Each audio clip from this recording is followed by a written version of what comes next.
Shooting it raw? Yes. Shooting it raw. I am very much into photography. So that's an easy question for me to answer. So photography is a hobby of mine. And literally wherever I go, and I guess it's the creative part of me, I always see photos that I want to take. I always see people I want to photograph. And whether it doesn't matter what they look like, it's what comes across on the picture, in the picture.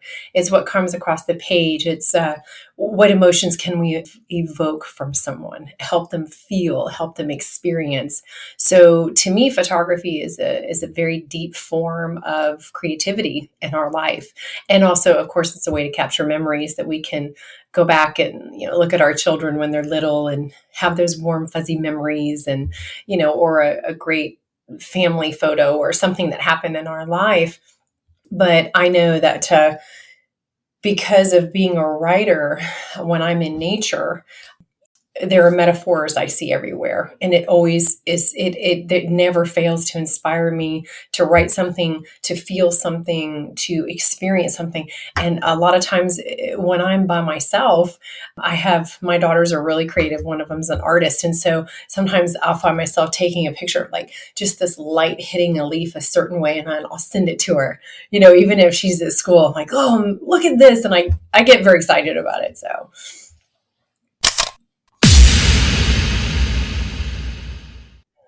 Podcasting remotely can be a real pain. It's quite challenging, but it doesn't have to be. Zencastr has this all-in-one web-based platform and makes the process really quick and easy. That's the way it should be, right? Just focus on the podcast. So let's talk about the quality and the challenge of recording online. So Zencastr gives crystal clear sound and really nice HD video. I know I don't use it, but it's there. Now, that's not even to mention how easy it is to use. Like even for my guests that aren't even that tech savvy. There's nothing to download. They just click on the link and start recording. Zencastr is all about making your podcasting experience easy, and everything from local recording to automatic post-production in the tool. You don't have to leave your browser to get the episode done. Maybe you want to make podcasts as well. I think it's a great idea personally. Obviously, I'm running one. I think you should make one too. It's easy. Just do it. I actually use Zencastr. If it sounds great, that's because the platform works. And if it sounds like crap, that's because I've done something wrong. But Zencastr really does give me amazing quality for my guests. If you go to zencastr.com/pricing, blah, blah, blah, and enter this promo code, look, it's already long and confusing, and I'll just make it easier by putting the link and the promo code in the episode description.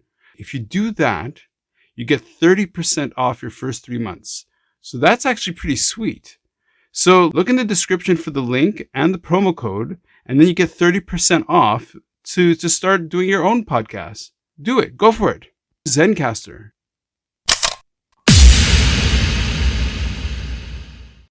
Mary. So what do your friends call you? Mary Elizabeth, or do they actually call you Mary Elizabeth Jackson? Yeah, it just depends. Mary is usually what folks call me.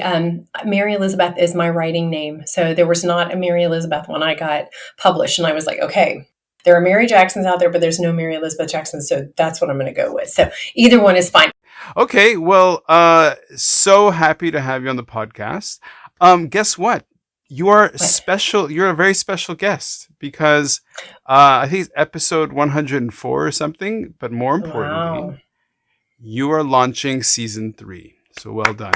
Oh, yay. How exciting. I'm a live streamer, so I know what that's like, launching a new year, new season. Yeah, so that's exciting. Thank you. Thank you very much. We're going to learn all about you. I'm very curious because you describe yourself as an author. That's how I was kind of introduced to you, but I know literally nothing about you. And I'm going to unbox this beautiful gift and see what I get. I can't wait. You want to jump into the first photo? Well, let's go. Yes.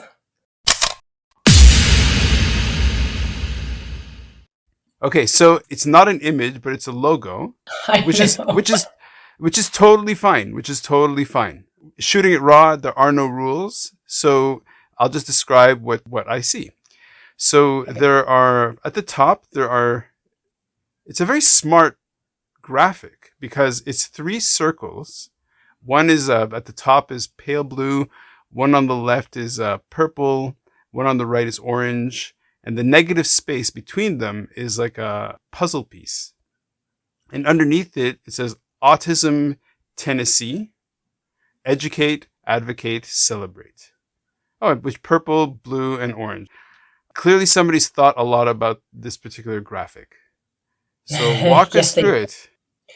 Well, I sent you that because you wanted to know our passions and what's close to our heart. And so for me, that is something. It is working in the, not only working in, but also dealing on a daily basis in the special needs and disability world, which I never saw in my life, right?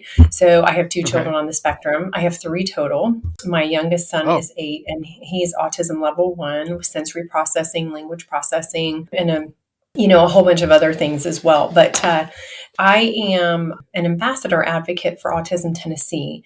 And they're an incredible nonprofit organization here in Nashville, Tennessee, where I live near. And, their focus is the autism community, obviously. I had a meeting yesterday with a senator. I have another one on Thursday for Autism Tennessee. Yeah, they kind of asked last week and said, you're taking the lead on this. I was like, what? So it's a bowling bill, that has come to the forefront that we want to talk about. And that's also been something that's been a passion of mine, because my writing for kids is about empowering kids, however we do, through storytelling and teaching and educating. So, and kids learn through stories. So it's a great way to kind of add those things in when you're writing, to add that, education piece to it for children to help them. But, the bullying situation is pretty bad around the world, and just one second. The what situation? The bullying. Yeah, bullying. I know. Sorry. I know. Somebody said, "Are you talking about bowling?" No, bullying. There we go. I'm sorry. It's just your Tennessee's coming. Did you grow up in Tennessee, or did you? No. Where did you grow up? I'm from Orlando, Florida. Ah, okay. So my first job, I danced at Disney World. Okay. Yeah. Okay. So, bullying. Well, look, we all say words differently. We all say a little different. Sorry. So it's okay. No, don't say sorry. If you say sorry, I have to do 10 push-ups. So it's fine. Okay, I'm not saying sorry. I will articulate better. So bullying. So bullying and anti-bullying, it's an important subject to pretty much everyone, everywhere I find, and you probably do as well. So, but back to Autism Tennessee, they're an organization. We have lots of them here, which I'm sure you do there, to help with folks in the disability community. And after my son was born in 2013, so probably 2014, 15, I went and got certified to be an advocate through the Vanderbilt University. And part of it was to learn how to maneuver through that world. I was already an advocate with my middle daughter. So that started back in 2004 or 5. But along the journey, things change and your advocacy work changes. I mean, we're advocates as parents, right? Because we're a voice for our child when they're little until they can take care of themselves. Yeah. And so my world took me into having to advocate for my child, get them services, get them interventions, understanding that world, knowing what to do, what are my rights. It's a really complicated world. You're the second person on the podcast who's basically who found themselves doing advocacy around children with special needs.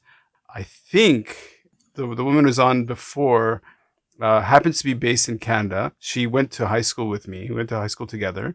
And her son, I believe, is autistic. And yeah, and so it's the same sort of thing where you're living your life and you have children, and suddenly you find yourself just kind of, your reality just all of a sudden evolves or manifests, or it changes completely. Of course. Yeah. Would you say all parents of autistic children are inherently motivated to be ambassadors or to do the kind of thing that you're doing? Or is this something Mm. inside you that really ignited?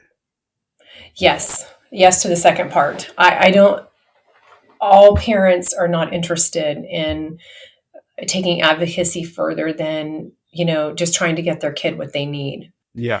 Life is hard when you're raising children, period. And when you raise a Mm-hmm. child with needs, it can really take people down in life. It is a very stressful thing. And a lot of folks are just out there swimming up the river, just Mm-hmm. trying to survive. And they may be faced with very significant situation with their child that just takes every ounce of their being just to get through a day. Because I know Mm. folks like that. And I didn't know that my journey as an advocate would even go farther than just a parent who had a child with needs. But Yeah. where I found myself after my second child was faced with a very serious situation with my middle daughter. It was extremely traumatic. Mm.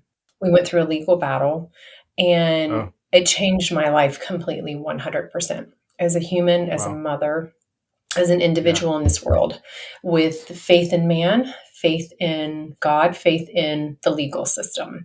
So Okay. I found myself, That's three crazy pillars you just named. I know, but that's what That's happened. quite the universe. Wow. Okay. It rocked my world. But that's not even an appropriate word for it. Yeah. But I found myself, I never intended to do any of this in my life, but I found myself on Capitol Hill in Nashville meeting with senators and state representatives saying, okay, this should never happen to a child. This is not Right. okay. And we have to change the laws. We have to protect Right. kids. It was like that mama bear in me came out. So No, you didn't just say that. I did. Is that okay to be cliche like that? No, because that's exactly what she called herself as Oh, well, we well. are It's not a mama bears. cliche, but that's just right. Yeah, it's Yeah. so you guys are separated. You two are separated literally by thousands of miles. I will Yes. accommodate you, American. How about two Um, countries? She's in Canada yeah, well, and no, the US. exactly. Yeah, but it's it's Yeah. it's interesting in terms of the parallel. Like, okay, you don't know me, and you don't know that part of my day job is to kind of coach and support people, professionals in an area that I call service network leadership. Okay, that's something else. But I have spent a long time, like 15 years, looking at what are some of the elements and what's the essence that inspires people to Mm. suddenly step forward. And so of, let's say, 1,000 parents who have children with special needs or who are specifically children who are autistic and who have also faced a traumatic, dramatic crisis, there's one person who steps forward called Mary Elizabeth Jackson. Can you maybe put your finger on, well, what inside you said, I'll step forward beyond the self-interest of your child? Because that's a different thing Right. than becoming public and engaged politically. Well, yeah, and that was never an intention. You know what I mean? I never went into any of this. It was sort of like how we hear stories about someone being in a car accident Mm, and someone coming in and pulling them out of a fire or mm, lifting a car off of their loved one, right? It is yeah, that yeah. innate drive that something takes over. Mm, I mm, think it's God. I think it's our higher mm, spirit.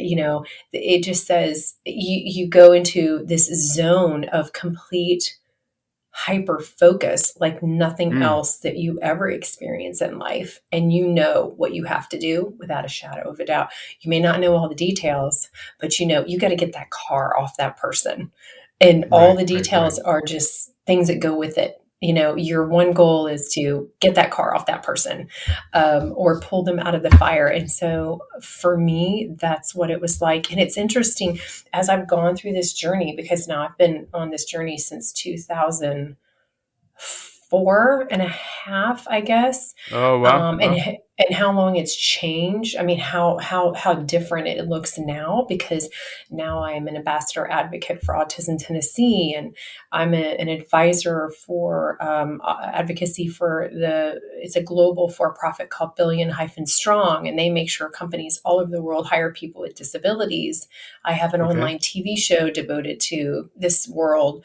You know, I never saw any of this. Are we going to bring a spotlight onto that online TV channel show? Uh-huh. Yes, Okay, great. Okay, sorry. absolutely. And what I'm saying is just how it's kind of unfolded in Hmm. ways I never knew. But you know, it's interesting when I look back in my life, the inspiration for it and the role model for it goes way back to even my grandmother, who my Right. mom tells a story, you know, when she was little, like she was probably 6 or 7 years old. And my granny was she was very religious. And she would Mm. actually go into wherever they lived at the time in Florida, she would go into like people, the lower income homes, and she would go into certain homes. She'd take my mom and leave my mom in the car and go in, and she would put coffee on and cook breakfast, and she'd sober up the husbands and whoever was drunk, and she'd drag them to church.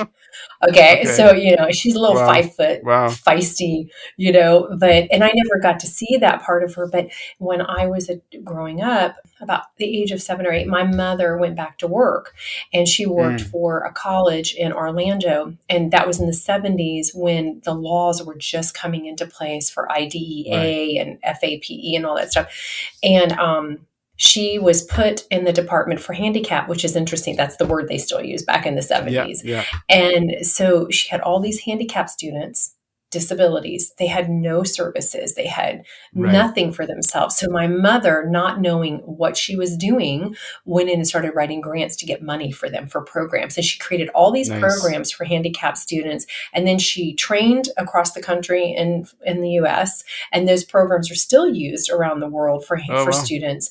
But in high school, it was not unusual for her to bring somebody home who needed a meal. So we'd have somebody in a Right. wheelchair or disabled or cerebral palsy, or you know, it didn't matter what it was. We always had someone at our house who was having a meal with us or needed a sofa to sleep on, or Oh, wow.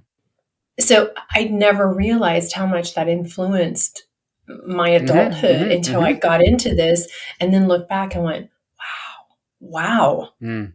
Mm. And I'm grateful to my mom. Okay, I'm going to make one little comment. What I love is that I can see on your face that this is all coming so authentically and is so obviously Mhm. inside you and honest and true. And so for the listener, every time they hear you banging on the table and it comes up on the in the audio. No, don't say sorry. I'm gonna start doing push-ups. Please don't. Okay, I But put my it's just hands in like, my lap. no, it's good. I love it. It's like bang, bang. I'm like, yes, say it. Should we go to the next photo? Sure. Also, I love it. I love this. And I love that I don't know what I'm gonna see. So here we go.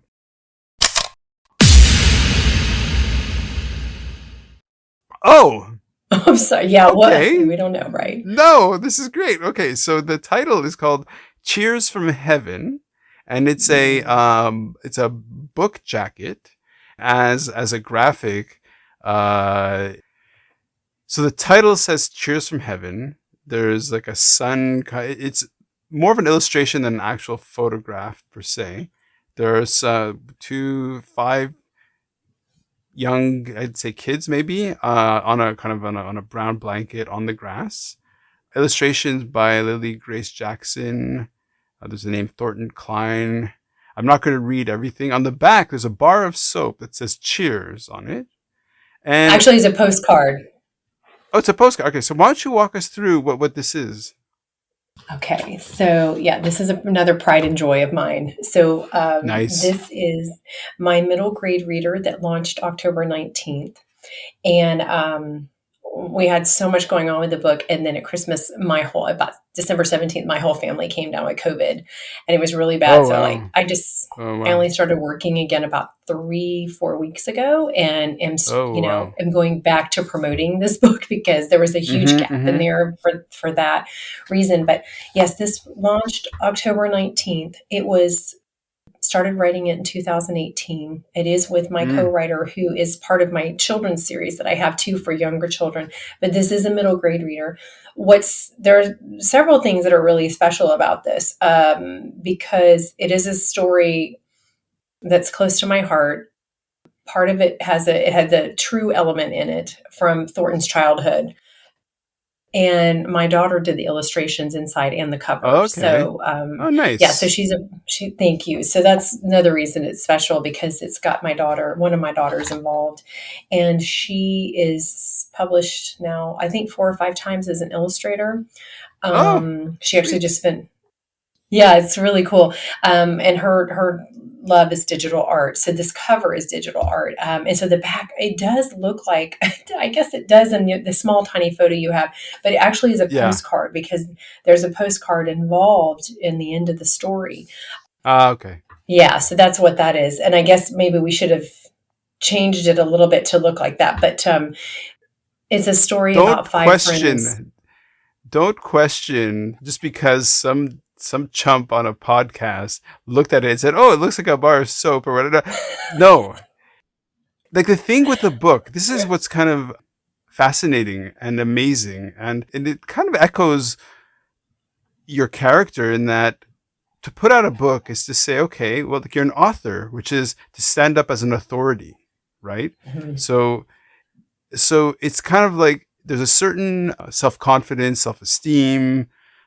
If you want to be mean, you could say like a self-centeredness of being able to say, okay, you know what? I'm putting this flagpole in the ground, and if people want to join me and stand underneath the flagpole, well, there it is. I think every author I think it's safe to say that most authors might say, well, looking back at it now, I might change this or I might change that. But we could talk shop about the book, or you could talk about the book. So where do you want to put our attention? Well, I want to talk about the story, okay, because we really would love for this story to have kids have it all over the world. We really would, and that's nice. not an ego thing, because I see what you're saying. It's not that. It's the story represents. It's very important now. It's got the bullying, and it's an anti-bullying book. I'll articulate there, and but it's hey, don't let me get into your head. No, you just say the way you want to say it. No, but it's true, because I try to be very careful about articulating, but it's the second time somebody said, "Why are you doing something with bowling?" And I'm like, "Wait, no, not bowling." So, but it's okay. I think it's really funny because, I've got a girlfriend from Australia, and my girlfriend who lives here, people misunderstand her all the time. And I'm always interpreting, no, that's not what she said. She said mint, not meat, Okay. So, but yeah, so we come in about 6 months after a child who was bullied passed away. His child passed away from cancer. So we really struggled with, should we put this in a book for kids? Is it too edgy for children about death? No, death is part of life. It's a good conversation to have with your family. Yep. It's a good educational tool.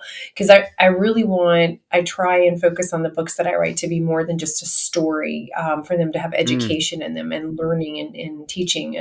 And so, this is a story about 5 kids who bullied a child who was high functioning autistic. No one knew that. And they were not nice to him. They bullied him each in their own way. And in about 6 months in, when we come into the story, one of the children starts to have bad dreams about it and starts to feel guilty. And then they all start to feel guilty. So they go to their teacher, and she advises them to go to the parents and apologize and tell them what they did. So that takes a lot of bravery for a child to take ownership of what they've done. Yep.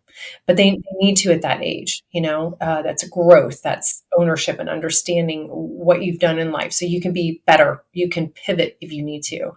Sure. And so they went to the parents, and then it takes a little while for the parents to forgive, especially the father. But the child leaves them a box of notes for these 5 children and sends them on a journey of self-discovery through the book, finding other notes. And he had already forgiven them before he died.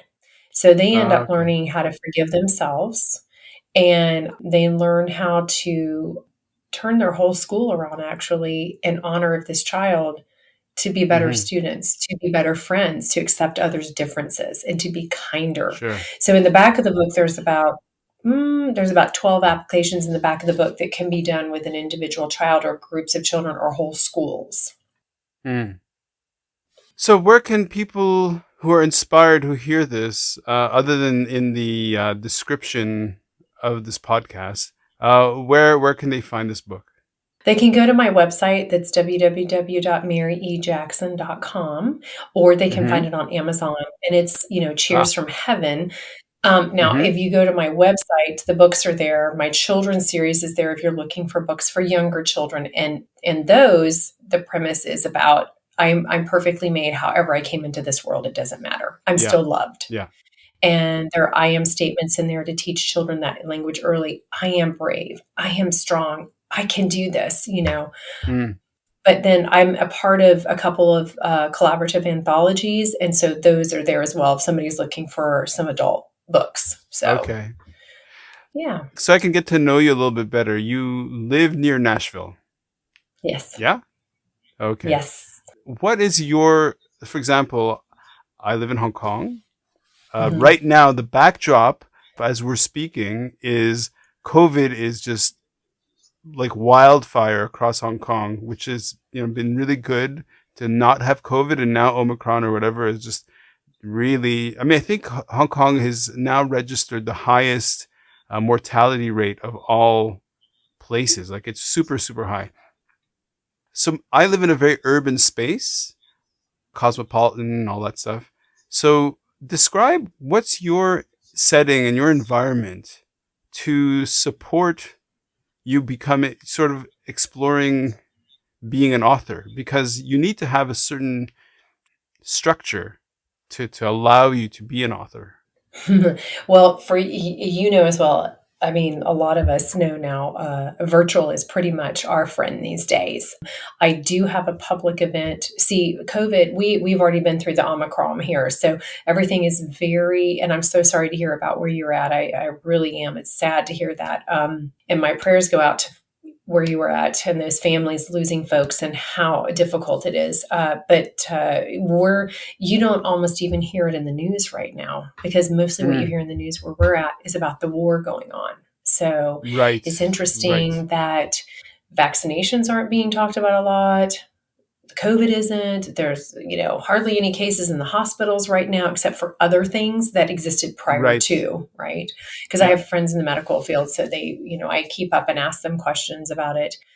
But it's interesting. It's very low key here now, so people are very much out. The mask mandates are gone. My oldest daughter is in college, and they were touring this last weekend because she's a music, vocal and instrument major, and they had a tour this last weekend for break. Oh, wow. And only three or four individuals out of the whole group actually had their mask on while they were performing. Okay. So right. It's really our preference now. Yeah. And so I do have an in-person event this Saturday at our local library with the book. And then 2 weeks, the weekend after that, I have an in-person event because I'm putting together art exhibit that will feature 8 local artists who all have challenges or disabilities. And we're calling it Creativity Empowers. And the symphony in Nashville will be there to help us open it up. And so we are having more in-person things, which is nice.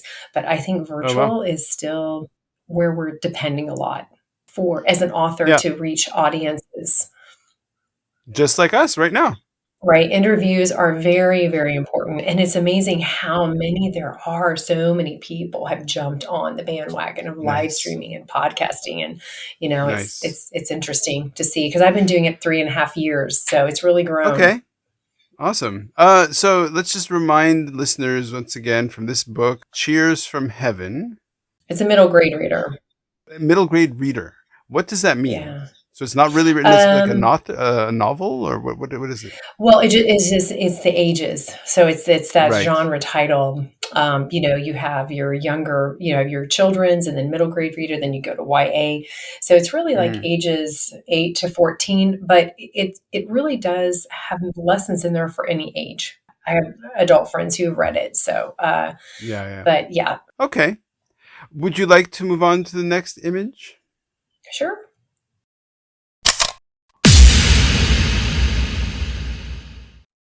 So this was called Empowering Our Kids Today.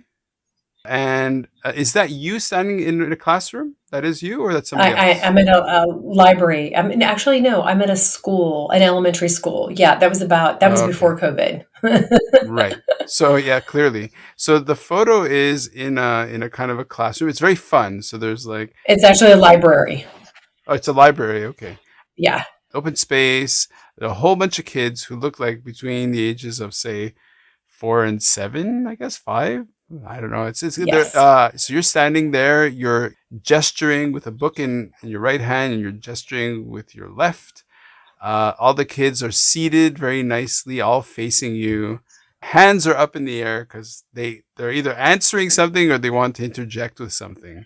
So empowering your kids now. So please do tell. Well, so that goes along with, I guess, the passions of being an author, a children's author, is, getting that time with children to talk to them, read to them. I read a couple of times last week. It was Dr. Seuss Across America Week. So I was at a couple of different schools reading to younger children and elementary age. And I always like doing that. I love it. I've been a Mm-hmm. reader of books with my own kids. And 22 years ago, because I became a mother 22 years ago. But, Mm-hmm. from the very beginning with my oldest, books and reading and teaching just was something I started from that long ago. And Okay. knowing that there's an opportunity when you're reading to educate a child as well, even if it's just the Oh, for simple sure. things, like counting the hearts on a page or the bubbles or whatever it is, or going through colors or, just that reinforcement for them and learning. But so that's one of my favorite things to do. And that's, you ask for passions and what's close to our heart. And, talking to kids, writing books, reading to children, and asking questions, and getting their little Mm. brains going is a lot Yep. of fun. Yep. We had fun last week talking all about Dr. Seuss and why does he rhyme and why does he make up all these silly characters? And that's one of my favorite children's authors, of course, but because I like to make up funny words and like to, Yeah. teaching children through laughter is such a great way to impact them because they always listen, and learn better that way. One of the sort of the core sort of the spirit of this podcast, shooting it raw, is to inspire people with this idea that life is a gift. How do we Mhm. make every second count? And by focusing or for highlighting how different people spend their time, maybe somebody who's listening will be like, oh, okay, that they'll kind of hear themselves in that. So where did writing, and particularly writing for children, where did that come from? Of course, the easy answer is, oh, well, I had kids and I wanted to make up stories for them. That's pretty straightforward. But what about the creative aesthetic? What's behind a few layers down of the motivation of why you're an author? Mm. Well, I started out, I've been writing poetry my whole life. So Okay. poetry is the direction I thought I would be going in if I ever got published, right? Right. So I was, my late in life son came at 44, 45. A complete surprise, right? Mm. And there was a lot of trouble in my pregnancy with him near the end, and he almost didn't survive, and I almost didn't survive. Oh, wow. So it's kind of one of those stories where, there's that kind of element to it. Sure. And I was sitting there, and writing was the furthest thing from my mind. I was nursing him, and he was probably 4 or 5 months old. And I was sitting on the sofa and just sitting in this space of immense gratitude for being alive and for Mm. him Oh, surviving. And nice. it's just like it's almost like I've only ever felt being in the zone like that a couple of times in my life, where it's just all Right. consuming, right? And that's all you can feel and think. And in those moments that I was sitting there, the the manuscript for my first book came as a download. I Oh, mean, wow. just like Oh, wow. out of You just the emerged. ethers. Yeah. Yeah. Yeah. And so I finished nursing him, and I grabbed a notebook and I wrote it down, and I kind of tried to focus on, what those words were I heard, and I wrote the whole thing, and I was like, wow, oh, that's so cute. Oh, I like that. Where did that come from? Because I mean, Amazing. I was not Amazing. in a, I know I was not in a space of writing at all. I wasn't even trying to write or get published or anything at that point. I was trying to recover from a Right. very serious situation. So I thought, well, you know what I'm going to do? I'm going to put it in a little notebook and I'm going to give it to him when he's older. Maybe I'll write some more stories. Just give it to him when he's older. And so that would have been 2013. And so for the next year and a half, almost 2 years, every once in a while, I'd feel this tapping on my shoulder that would say, you need to do something with that story. And I Uh-huh. was like, Uh-huh. what am I going to do? I mean, I have no clue what to do with this, right? I Nobody's going to love want to it. read what I write. I love it. So, and this is really how everything unfolded. And so That's great. finally I went to the headmaster at the school where my girls were going because they were in Christian school, private Christian school at that time. And I was like, he was academically published so naively, right? I've learned so Mm. much since then, Mm. right? But naively, I thought, oh, he'll know what to do, or he could Okay. just give me some feedback. And so I went to him and he was like, he didn't get what I was coming across, that Right. every child is perfectly made and we need to love them the way they come into this world. And some of that came from the way Carson was coming into this world. Of course. Yeah, for sure. Yeah, we were prepared for brain damage and he wouldn't walk and he's a living Oh, miracle. wow. So I usually Wow. call my kids miracles because I was told I could never have children. So, Uh-huh. so he said, I want to introduce you to somebody. And this is when I believe in life, the divine experiences open up when you completely Right. surrender to what you're supposed to be doing in your life. Okay. And Okay. so the doors just started opening. So he introduced me to Thornton Klein. He'd already had like 7 books published, I guess, at that point. We sat down and I showed him everything I had written during that period of time. It was a very short period of time that all this stuff just started flowing out. Mm-hmm. And it was funny Mm-hmm. because everything rhymed. I was like, why? I can't stop rhyming. I can't even stop talking in rhyme. It was really funny, actually. I was like, That's amazing. I know. And so I just wrote all this stuff. And he goes, I really like this one right here. I really like this. He said, can I write 10 songs for this book? I went, Oh, wow. uh, sure. Amazing. Okay, so cool. So he wrote them in a week. And they Oh, were wow. 10 little songs that are like 30 seconds long. So precious. Very, just innocent and lullaby-ish, just so Mm-hmm. beautiful. And my girls ended up recording the song. So we have it on CD.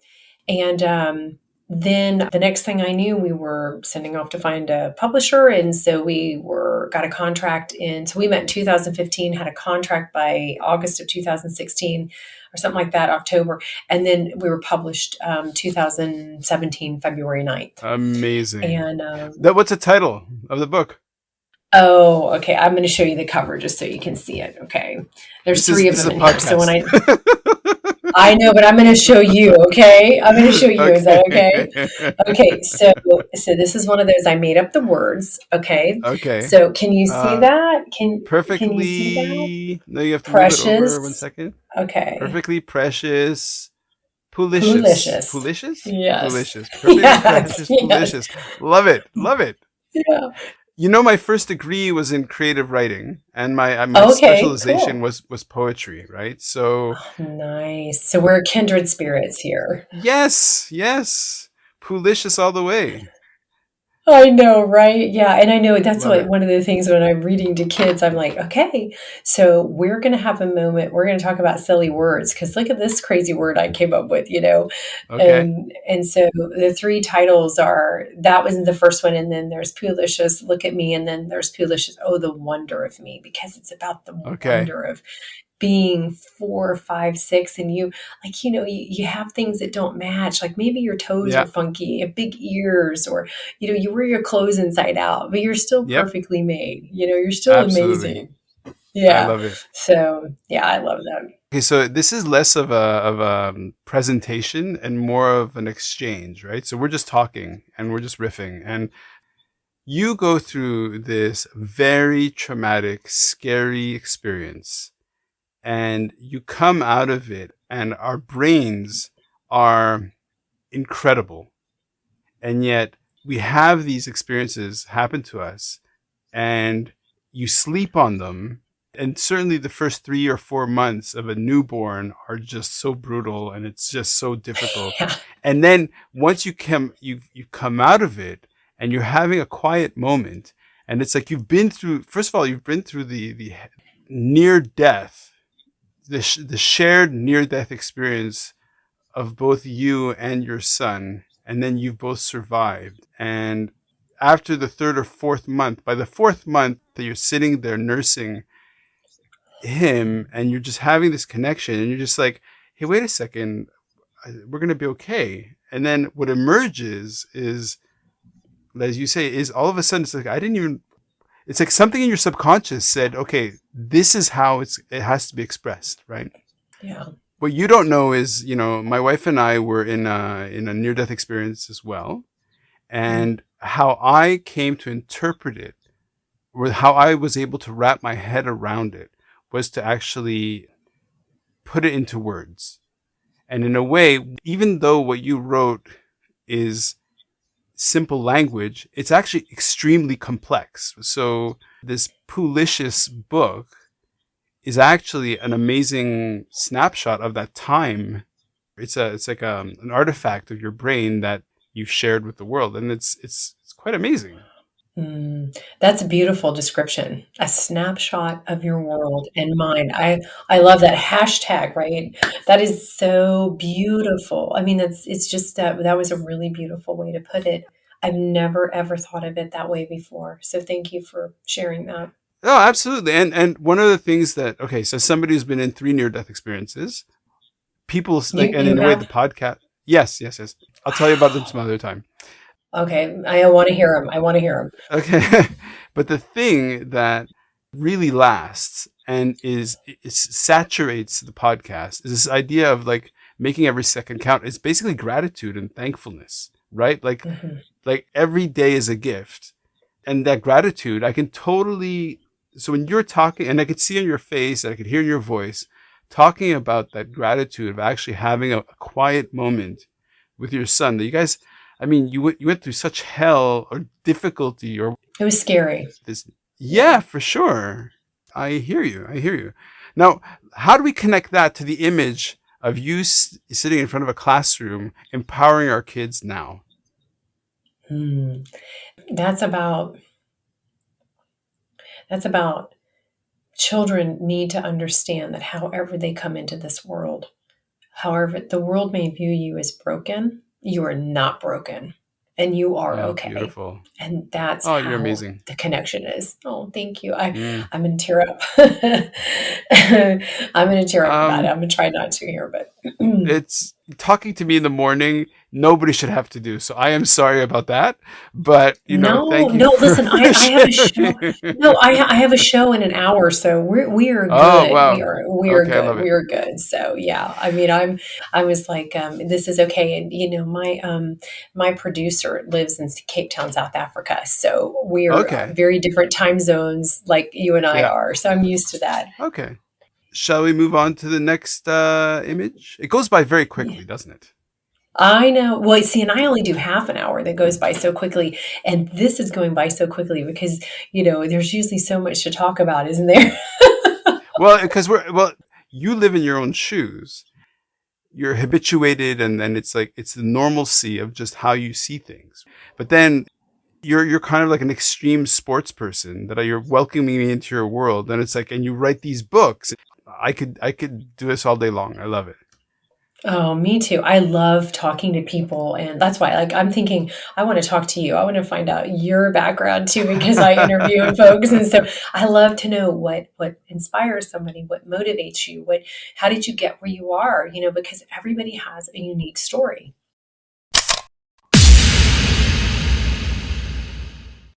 It's another logo, and it's beautiful. Who does your artwork? For Autism Tennessee, I don't know who did their artwork. It was somebody, I don't even know who they used for that. But this artwork was actually my girlfriend who we co-host together. We co-founded 2 different shows together, and she created my logo, and she created this logo, and she created Writer's Corner Live, which is our other show, and we've just created a network with it. But yeah, so she did the artwork for me.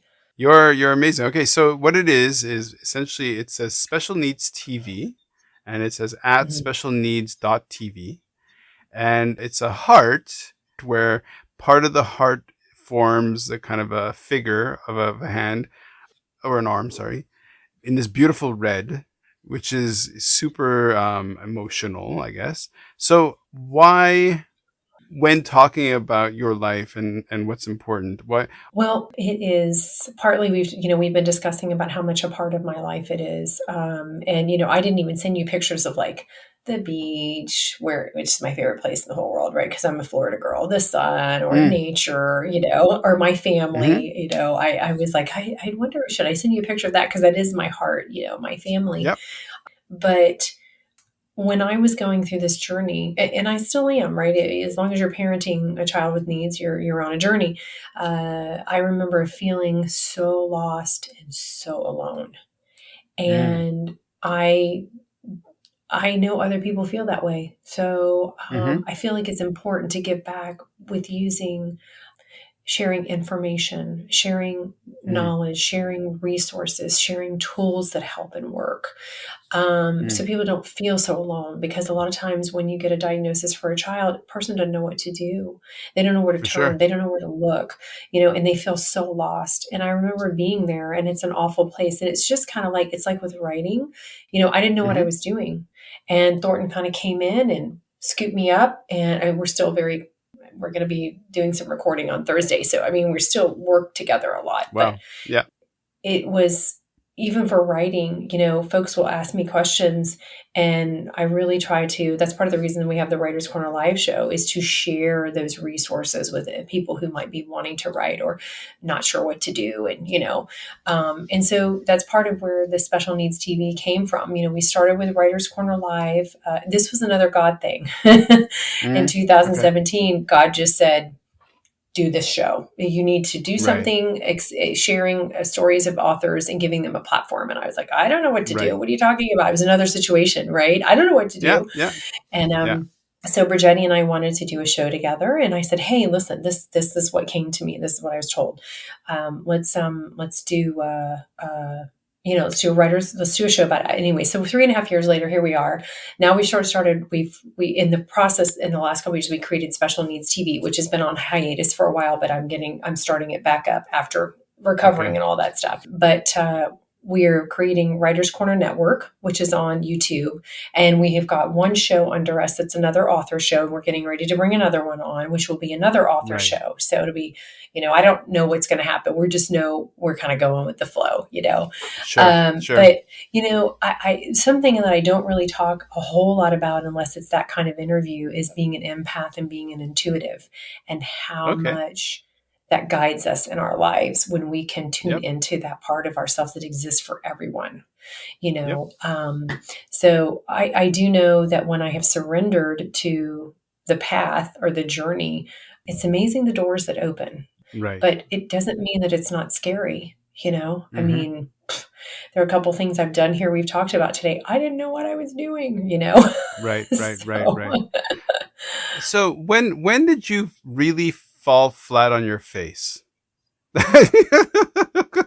Look, not to put you on the spot to highlight like when you failed, Okay. but because failure is when you learn, right? So when Yeah. did you fall? Like, describe for somebody who's starting to either learn about special needs, because it's an education, but it doesn't Hmm. have to be about that. It could be about creating content, stepping, because it's entrepreneurial, right? Like you don't like you have to kind of invent it. Hmm. You don't know what you're doing. But Right. so how about you talk about a time when you fell really hard and then what you learned? Well, I need to pull that out of my hat, how many times I've fallen and had to get back up. For writing, I think it would be, there were two incidences that happened with one, they were both with publishers. And Okay. one was during 2020, when in 2019, in the summertime, my father had passed away, and I ended up ending a contract I had with a publisher at that time. Okay. There was just some unethical stuff. So then I felt like I was lost What am I going to do? Mm. Right. Mm. Self-publishing has become a much bigger thing now. Publishing world has changed a whole lot since Yep. 2017. But because I have a co-writer with these books, and I pretty much wrote these. He wrote the music, and then there was partnering in some things. But he is a completely traditional published author. That's his belief Mm. system. So I found myself wondering, what am I going to do now? Right. Mm. And you feel like a failure at that point. And in 2020, I had connected with someone she was a publisher, and we were friends. And she said, "Hey, I'll publish your books." And I was like, Okay. "Okay, let's do this. I'll help Nice. grow, we'll help you grow." Right. Yeah. So in March of 2020 here, the tornado hit in the early part of March that destroyed lots of stuff downtown Nashville. The next week we went on to, oh my gosh, there's a pandemic. What is happening? Yeah. Lockdown starting, it was really crazy. And she got into a battle with Amazon and had the books up for one day and pulled them off and said, "I can't do this." What? Okay. What are you talking about? What? So I was left here completely abandoned is what it felt like. Yeah. Right. Yeah. And then all the kids come home from school and you're like, Mm. "Oh my God, now what?" I mean, it was so shocking in so many ways for so many of us. But I would say that's falling on your face and not knowing what to do next and feeling like a failure, right? Because you feel rejected, right? Even though it may have nothing to do with you, that's how it felt. Yep. So then I had to do the process of, okay, do I, that whole time I was struggling. And then in 2021, I homeschooled 2 of my children because schools were, what are they going to do? What are they going to do? So I had to put everything on the back burner for myself. And I had to focus on what I had to do in front of me, which a lot of folks had to do. But I will say one of the darkest times in my life would be, just going through COVID was definitely one of them. But back in 2013, after my son was born, the situation with what happened to my daughter when she was younger finally came to trial. Okay. So during that whole time, you can't talk to people about anything because they could always call somebody into court, right? Yeah. It's a very lonely place to be struggling through something what happened to your child. And really, we were part of a situation with 6 other families because it didn't only happen to my child. There were various things that happened to several others in the classroom. But it was after I don't know how old he was at that time, but I remember it being a really great day with him and being out for one of the first times and everything just feeling kind of normal again. You know how that happens after having children. You have that day that just goes, "Oh, okay, this is a good day. Sun's shining and baby's happy and I feel sort of normal." And, and it was a good day. And I remember coming home and receiving in the mail the decision of the judge about my daughter in the case. Wow. And that must have been so hard to open and look at. Yeah. Wow. And then to actually watch their attorney on television say that we made everything up and that it never happened to our children. Oh, shit. Yeah. That was really bad. Oh, man. Yeah. I lost faith in, like I said, God, man, the legal system completely. So that was, to me, falling way down. And it's interesting because, God said at that point, I didn't even have time to really grieve because I had a newborn. Yeah, there's no, that doesn't stop. No. Yep. So you have to feel what you feel for 5 minutes and you have to pick it up and keep going. Yep. So Mary. He renewed my life, my son. Yep. He gave me hope and the ability to forgive, and I am a different person. I am. Sure, well, of course. It's within an hour that we're talking. You say one thing, you say, well, that was a really dark point in my life. And then, okay, I'm just listening. And then 5 minutes later, and then there's this other really intense experience, okay? And then they just kind of stack up. I'm going to send you a few previous episodes. So you can sort of hear yourself in them or not, and then take whatever lesson there is or not, right? But it's amazing to me that there are these parallels, and I think in the audio it will communicate your sort of your empathy, your honesty. It's like it's so obviously completely true to who you are. So how about we uplift people in the last couple of minutes to talk about, because as we're speaking, I'm looking at this really like a positive special needs TV. Let's promote everything about what you're doing so that people can obvious, because what you're doing is you're not just doing stuff for aesthetics. Like, you're doing stuff that has a kind of utility. It's kind of like, this book will help you learn something. This station will help you see something. So why don't you take it from there? Okay. So what I will say is that, and sorry, I don't want to bring anyone down with anything I'm talking about. No sorries. I'm the Canadian. You're well, it's true life stories, and it's important for us to share those so that if somebody else is going through something, they can see, oh my gosh, okay, like they got through that. Okay, I can get through this. And yes. We never see these things in our lives from the beginning, right? We don't get a glass ball showing, hey, go to the right, don't go to the left, kind of thing. That's where our intuition, we have to connect to that, to help us with life. And it doesn't always work because we don't listen because we're human, right? We want that chocolate cookie. And, but what I would say where I'm at now is knowing where I've come from. It drives me to do the things that I do, and to share the things that I want to share, and to help and to teach and educate, because the human spirit is absolutely incredible, and our ability to recover is incredible, and discovering how to love yourself, like not an ego thing, but like true, authentic compassion and love for ourselves and for others is a gift. And, for some folks, they have to go to hell and back to figure that out. I have wondered through my life, okay, God, what are these lessons that I'm supposed to learn here?